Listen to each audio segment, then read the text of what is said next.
What's the story, Morning Glory? What is the word, Hummingbird? Thank you so much for clicking on my channel and for joining me for this review of The Real Housewives of Beverly Hills, Season 12, Part 2.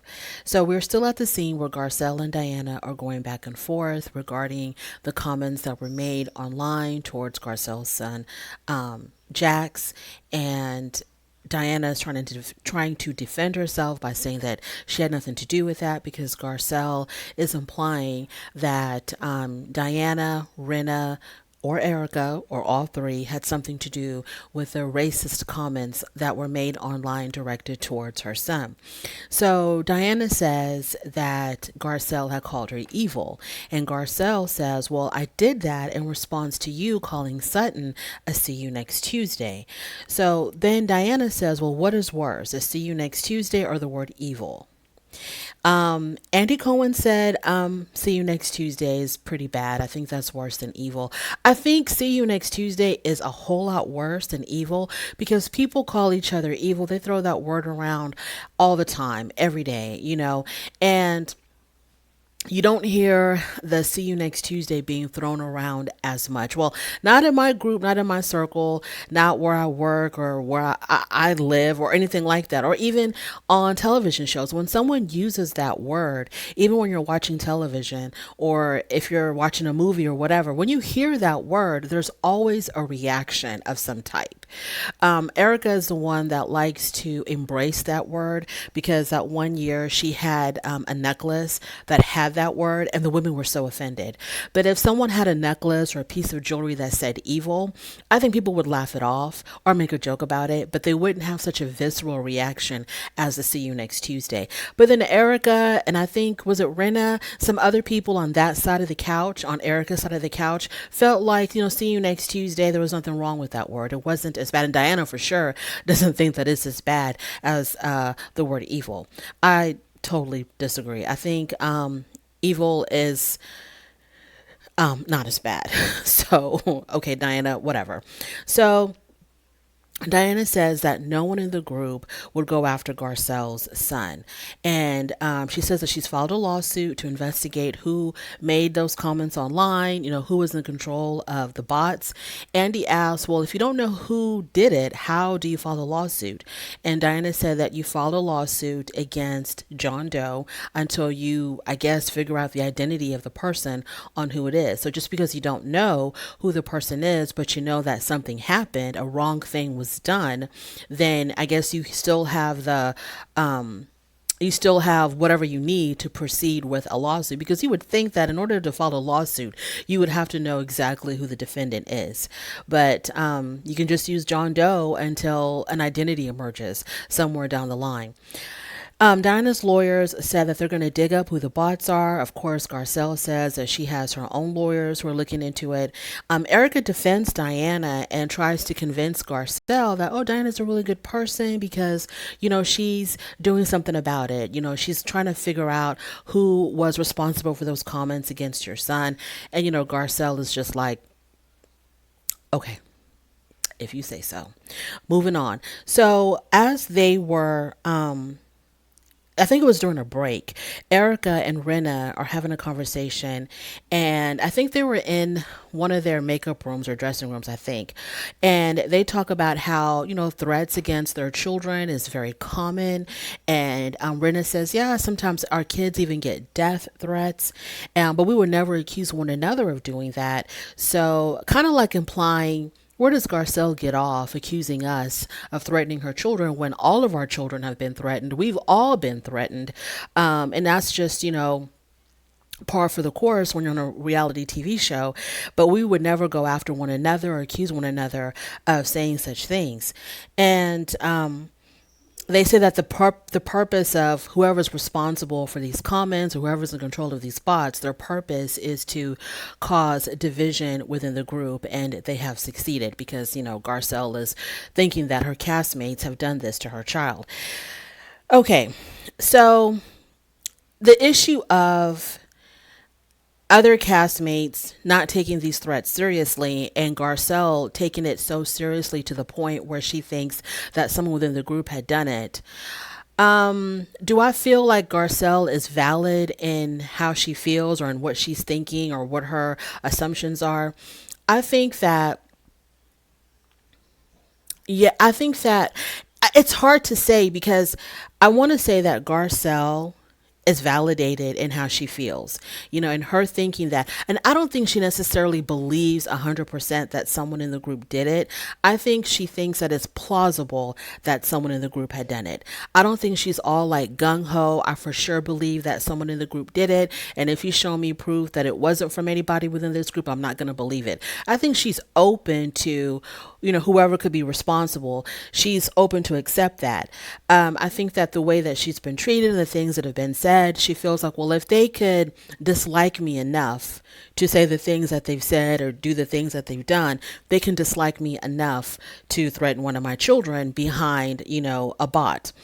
Now, on the other hand, do I think that Erika or Rinna or Diana could do something so despicable as to hide behind a false identity or to hide behind a bot and, slew racial things at Garcelle's children?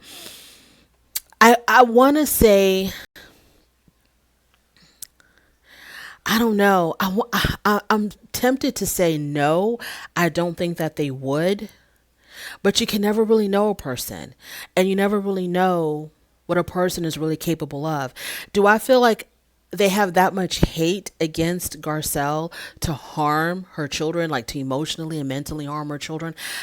I'm leaning towards no. But if it were to come out, let's say, now, not so much Rinna and Erika, but if it were to come out that it was Diana, even though she claims that it wasn't her and that she's doing her due diligence to find out exactly who it is or who it was, if it came out that it was Diana, I would not be that surprised because Diana to me seems like someone who can hold a grudge and who can hold, I don't want to say the word hate, but who could hold a lot of dislike for a person. But I don't know what she could possibly have against Garcelle because I don't really remember Garcelle doing anything against Diana that was so horrible that would make Diana want to lash out at her son like that, even if it was from a private account or a unidentifiable account or a fake account or whatever you want to call it. So I don't know for sure. So I really don't know. I feel like the most logical thing might be, and I might be contradicting myself, the most logical thing might be that it wasn't anyone from the group. There's more hateful people out there than the women on the Real Housewives of Beverly Hills. So it's most likely, more likely than not, it was somebody outside the group. Or if it was, or maybe someone associated with the group was someone in the group, but not part of the group. I don't know, but I'm kind of leaning towards it had nothing to do with anybody on the cast. And I think that Garcelle, it was just really, really hurt this season, especially when they threw her book away and took a picture of it and put it online. I think that she was really hurt this season. And this is how she's dealing, like this is how she can this is how she can deal with her hurt, by accusing them of being so racist that they would attack her child. But I also want to say that I don't want to say that her feelings should be invalidated. But anyways, I don't know who the hell did it. Okay, when y'all find out, let me know. Moving on. So let's talk about Kyle's prison tattoos. So Kyle has gotten herself a couple of tattoos, and once again, Kyle disappoints me because people say that Mauricio, his agency, his real estate agency, is extremely lucrative. I'm assuming it's in the billions of dollars of profits. I don't know if it's nationwide or international, but everybody paints this picture that Mauricio's real estate business is like top notch, creme de la creme, the best of the best. And they're just raking in bags and bags and bags of money, right? Once again, there's so much about Kyle that I would expect so much more of. Like, I would expect her house to be a whole lot grander. Not to say that her house is bad. Her house is not bad. Her house is very beautiful. The outside is a little bit, to me, kind of, okay, what's going on here? But the inside is lovely. But now let's talk about her tattoos. Okay, I've seen beautiful tattoos, beautiful, breathtaking tattoos. And I understand even the most simplest tattoos can be so, so pretty. It doesn't have to be multicolored. It doesn't have to take up, like, and it doesn't have to be an entire sleeve or your whole entire back or all over your face. I have seen the most simplest tattoos just so, so done so pretty, so simple, so cute. This is a prison. These are like prison tattoos to me because, in prison, they always have to use alternate needles, alternate ink because they don't have the real deal Holyfield tattoo materials. So they would use whatever they can, and the tattoos always kind of come off like, like they're kind of like on their way to being faded, or, the ink wasn't the best quality, kind of blotchy. And that's what I thought when I saw her tattoos, especially when she showed the tattoo of the Roman numeral 18 and the heart. The stars and the moon were fine, but I was like, girl, what was, did you go to prison? Were you making a presentation in prison, trying to give the men and the women behind bars hope? And then your payment was like, what was going on here? I didn't like it. I didn't like her tattoos at all. I expected them to be much better. Like I said, they didn't have to be very intricate. It didn't have to be like extremely colorful. And I know that she wanted to go for something very delicate, very simple, very understated. I totally get that. I have seen better tattoos that were more simpler than that, but looked a whole lot better. Let's move on.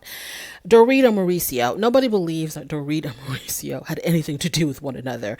They say that the rumor got started because when they showed that scene where, when PK first arrived back into the United States from wherever he was, after the home invasion, and Dorit and PK were at Kyle's house, and I think it was, who was hugging? I think it was PK and Dorit. No, PK and Mauricio were giving each other a hug. Mauricio, I guess, was trying to comfort PK.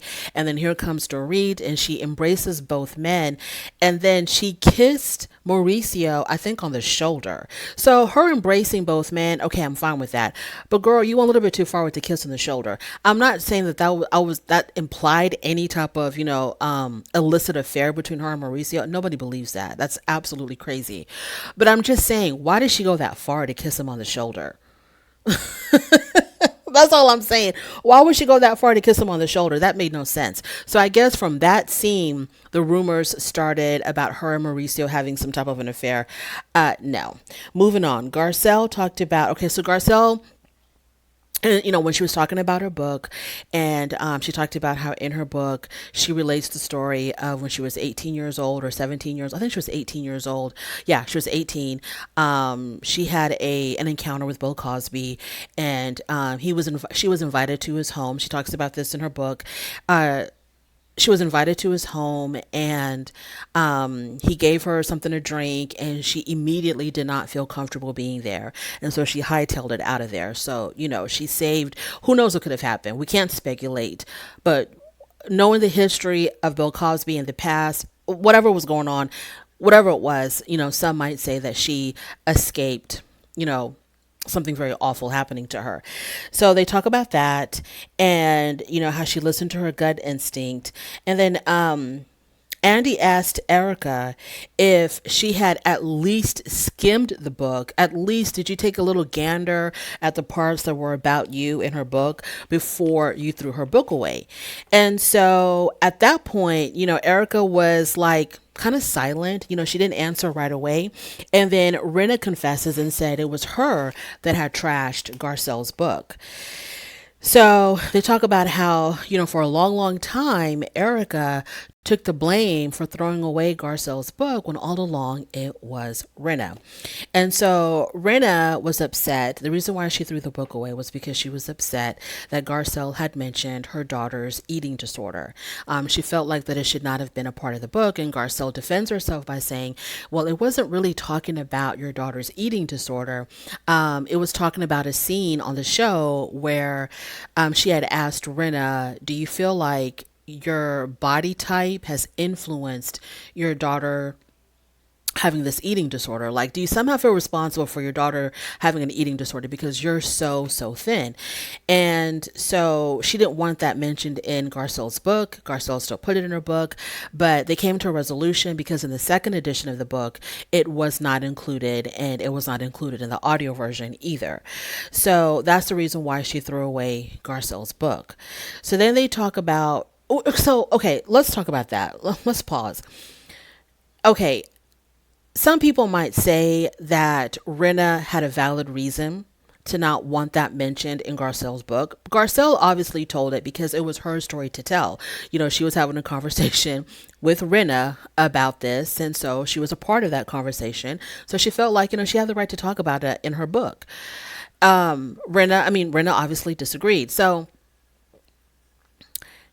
some people might say that Rinna might have had a valid reason to throw away the book, or to not like the book, or to be upset with Garcelle for talking about her daughter in the book, because it might have been very triggering for her daughter. It might have made her daughter feel some kind of way to have, but even though they talked about it on the show that she had this eating disorder, but it might have made her daughter feel some kind of way that it was mentioned in this book. That might be valid. I'm not saying that it is or isn't valid, but some people might see that as being valid. And so why wouldn't Rinna just own up to that? Why did it have to be such a, huge mystery as far as why this book was thrown away? Like, why would Erika throw this book away? I don't understand. Even though Garcelle and Erika did have beef, I really could, and Garcelle does talk about Erika in the book. But she doesn't say anything extremely disparaging. She talked worse about the people on whatever talk show she was on. Was it The Talk or the whatever talk show she was on? She talks worse, way worse about her co-host than on that show, on the talk show, than she does about any of these women on Beverly Hills. I don't remember her saying, and I read the book, and I did a review of the book. I do not remember her saying anything really horrible about Erika, enough to where Erika would want to throw the book away. That's what I'm trying to say. But Erika carried that responsibility. I mean, and they talk about Garcelle, they talk about Sutton being a liability to Garcelle when they're doing these kind of crazy things. She's taking responsibility for something that she didn't do. And she's just like, oh, la, la, la, la, la, la. I'm just going to go ahead and take responsibility for doing this really horrible, ugly thing that someone else did. But I'm just going to go ahead and take fault for it. Like, what? And you're saying that Sutton's liability to Garcelle? But anyways, so I don't understand why Rinna, because Rinna is so, you know how Rinna is. She's really reckless with her mouth. I don't see why she couldn't have just said, hey, I didn't like the fact that you talked about my daughter, and that's why I put your damn book in the trash, and just, own up to it. I mean, she's always telling other people, own it, own it, own it. So why couldn't she own up to throwing the damn book away? Why did that have to be so hush hush for so long? Then they talk about Garcelle's son, Oliver, working for LVP. And I think, was he featured? I don't watch Vanderpump Rules, so I have no idea what's going on there, but I do read the articles that pop up on my phone, and I got a notification on some article where it talked about how Oliver was trying to hook up with one of the girls that works in the restaurant. I'm not sure who, because I don't watch the show. I don't know their names, but he was trying to hook up, or he approached one of the girls that works in LVP's restaurant. And I don't know if they actually had a relationship going on or what, but Oliver was married. And so the girl came out and said, hey, I had no idea that he was still married. He didn't tell me he was married. I didn't know. So I'm the victim here because I had no idea. Because the wife came out, Oliver's wife came out and said something about, Oliver hooking up with this girl at, is it Sir? Is a restaurant called Sir? And so it was like this huge mess. He's a married man and he's trying to holler at some chick that works at the restaurant that he works at. LVP gave him an opportunity to work at this restaurant. I have no idea if he was on the show as well. And now he's hooking up with one of the girls that work there, and he's got a whole entire wife at home. So that was extremely messy. I don't know if they were separated or not separated. I have no idea. But of course, our article presented it like it was a messy situation, like he's still married, but he's trying to hook up with this girl. So, but they didn't talk about that on the show. Okay, so on the way to on their way to break, Rinna and Erika. Now, this is what I thought. This really disgusted me. Rinna and Erika talk about how they were more affected by the backlash they got from not recycling when people thought that Erika threw the book away, they got on her case because in the trash can, there was a lot of stuff that should have been separated. I guess something about not recycling. She got in trouble for not recycling. And and so they were making a joke about it. Her and Rinna were like, oh, I was really pissed off that, people were claiming that I wasn't recycling. And so then, Rinna was like, yeah, it was really directed towards me because it was my garbage, it was my trash. So they were more affected by the backlash of not recycling than they were about hurting a friend slash castmate, hurting her feelings by throwing her book away. You know what I mean? Like they wanted to address that, the backlash of, people claiming that they're not recycling. Then they didn't even apologize to Garcelle for throwing away her book. That was just awful because these women talk so much trash about each other. And if they would have taken the time to read the damn book, I don't know. I have no idea. But they talk so much trash about each other that they got so offended. Rinna got so offended by Garcelle rehashing a conversation that she had with Rinna. And it really wasn't even about the daughter. Of course, her eating disorder was mentioned, but it was more so like, how do you feel as a mother that maybe the way you look has affected the way your daughters see themselves? So I don't know, y'all. I just felt like it was awful for them to throw the book away. If you didn't like the book, if you had a problem with the book, just don't buy it. Just don't buy it. And you can express to yourself, you can express to Garcelle, hey, that wasn't cool what you did. And Garcelle took that part out in the second edition. And so it was just awful. I mean, that move right there of putting the book in the trash and taking a picture, that move right there was just uncalled for. That's just unnecessary nastiness to another human being. Okay, whether she's your friend or not, whether you like her or not, she put a lot of hard work in that book. She was so transparent in that book. And then, you can't just appreciate it for what it is. This is her truth, her reality. Okay, give me some points, Crystal. This is her truth, her reality. You can't even appreciate it for what it is, but y'all get so butthurt over one little tiny excerpt. Anyways, moving on. Excerpt, whatever, how you pronounce it. So they were just nasty about that. And then the camera panned to Garcelle's face when they were, talking about the recycling, like that was more important than hurting her feelings. The camera pans to Garcelle's face, and either she looked extremely pissed off that she could cry, or she looked like she was deeply hurt that she could cry. Either way, it broke my heart to see Garcelle, her feelings hurt like that. Moving on, they talk about Rinna and how her mother's death affected her this season. I'm glad that Rinna admitted that she should have taken this season off. She really, really should have. But, she's always chasing a check. So Rinna denies that she used her mother's death as an excuse or a scapegoat to be extremely mean to Sutton and whoever else. And the question was, okay, but you have been extremely mean to other people in the past, and what's the difference between you being mean then and you being mean now? Like your mother hadn't passed away then, but you were still really nasty. And she said that, she wasn't using her mother's death as an excuse to be nasty. Then they show us Sutton's bad moments. Sutton dismissing Dorit's home invasion. Sutton not believing that Diana had a miscarriage. So they show all of Sutton's really bad moments. Sutton says that she really does regret being dismissive about Dorit's home invasion. Yeah, that was awful. And she also, and I have my own personal opinions about Dorit's home invasion, but Sutton said that she really regrets, being so dismissive about it and just completely overlooking it to talk about her French designer friend getting stuck in immigration at the airport. So Sutton said, I should not have responded that way. I will forever regret it. I'll never live it down. Exactly. But she was extremely apologetic, and Dorit accepted the apology, but she was still kind of still throwing digs at Sutton.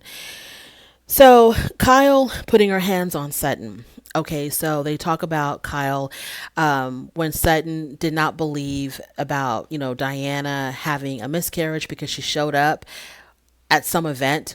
I think was it Garcelle's birthday? I have no idea what it was.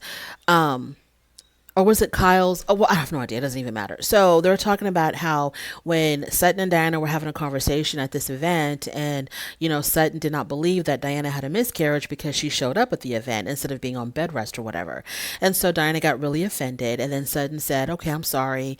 She apologized or whatever, and she goes, "I myself have also suffered a miscarriage." Then Kyle got upset because Kyle thought that Sutton was once again talking about herself, putting herself the center of attention when someone else is going through something. So that's when she grabbed Sutton, and you can tell that Kyle was obviously drunk, but she grabbed Sutton. And so the question was to Kyle, okay, how do you feel about the fact that you put your hands on Sutton, but you wanted Brandy to be crucified for putting her hands on you? And so Kyle took accountability, and she said that she did apologize for not believing she didn't take accountability for putting her hands on Sutton. I don't think she did that. And Sutton said, "You were a bit aggressive." I think Kyle tried to downplay that aggression. She tried to make it seem like, "Oh, it was no big deal. I barely touched her, blah, blah, blah." And Sutton was like, "No, it was, you grabbed me, and you grabbed me really, really hard." Kyle apologized for not believing that Sutton had a miscarriage, but I don't think she apologized for putting her hands on Sutton. I don't think she did. Sutton said that all she was trying to do was just trying to relate to Diana. She wasn't trying to steal the spotlight from her. Dorit says that it was Sutton making it about herself again. Garcelle believes that Sutton does at times make it about herself. As much as I don't like Sutton, I don't agree with any of that. I don't, because there were times when, Diana and Sutton had a conversation on a yacht. And I think Diana was talking about her brother passing away, or her father passing away, somebody close to her passing away. And then Sutton brought up how she also experienced a loss.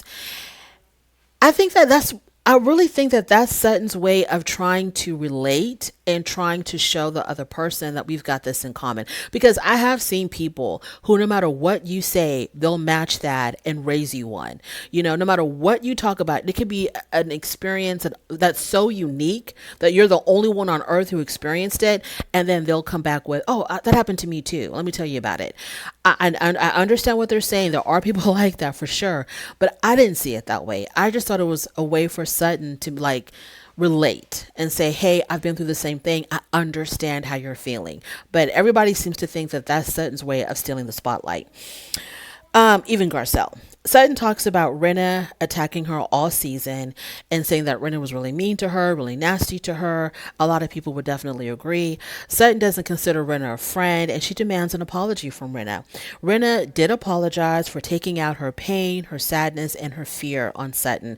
Sutton did accept her apology. Then they talk about Rinna's problematic behavior on social media. And she had made a comment on social, I haven't seen these posts that Rinna makes. I've been to her Twitter, and I have read comments.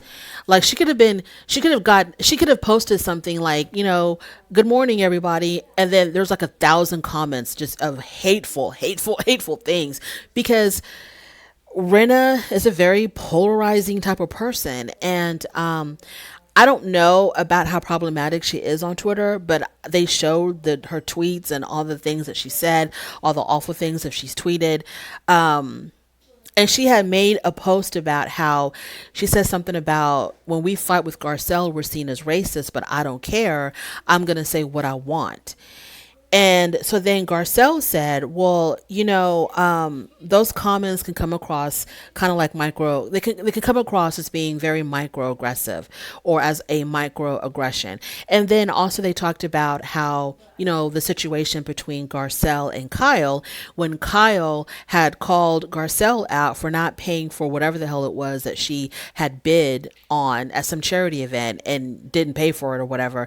And Kyle called her out on the show, and Garcelle was using that as another example of microaggression. So here comes Crystal.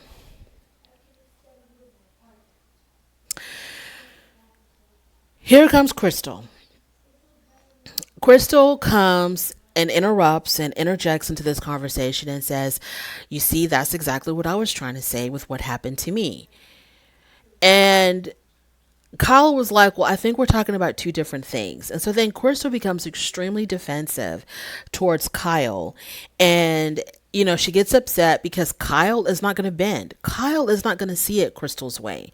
I think a lot of people are not going to see it Crystal's way. So Crystal gets extremely upset, extremely defensive with Kyle. And as Kyle is trying to explain herself as far as like why I don't see what you're saying has anything to do with what we're talking about right now, Crystal was dismissive. She goes, "Shut up, Kyle. Just shut up. I don't want to hear from you anymore." And Kyle was like, "No, we're having a discussion. This is what a reunion is for us to talk about things that happened during the season. So I'm going to make my point."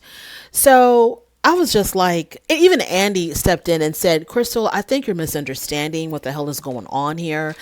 We understand that your reality is completely different and you're trying to put, your fairy tales and your fake crap on us. But no, we're still on planet Earth. So please just stay over there while Kyle makes her point."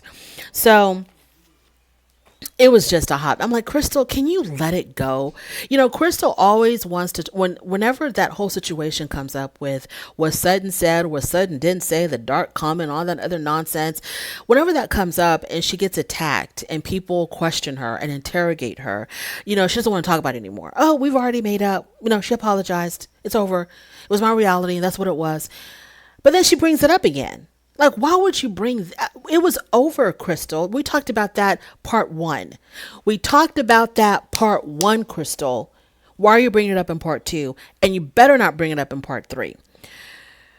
So we are making preparations for the Grand Dame of Beverly Hills, Kathy Hilton, to make her appearance. And hopefully part three will live up to its expectations, because I think a lot of people are expecting a lot from Kathy Hilton to make part three just absolutely, iconic, and we'll see if she's going to deliver. Thank you so much for joining me. I really do appreciate it. On your way out, please do not forget to rate the video. And if you like this content, only if you like it, go ahead and subscribe, and I'll definitely talk to you later. Bye.